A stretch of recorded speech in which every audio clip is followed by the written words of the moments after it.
প্ৰেছাৰটো এতিয়া 150লৈকে উঠিছে। ইয়াক আমি 400লৈকে হোল্ড কৰিম প্ৰেছাৰ।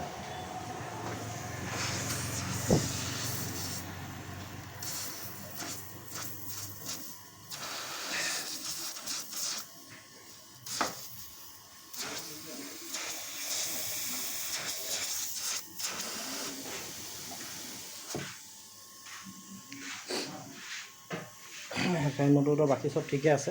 ইয়াৰ গেছটো 3-4বাৰ ঢলাইছিলে কাৰোবাক দি। গেছ ঢলাৰ লগে লগে গেছটো লিকেজ হৈ ওলাই যায়। যেতিয়া এচিড লিক থাকিব, যিমানে গেছ দিয়ক সেই লিক নমৰাকৈ গেছটো ওলাবই। ইয়াৰ চাইছে এইডোখৰত লিক হৈছে, এইটো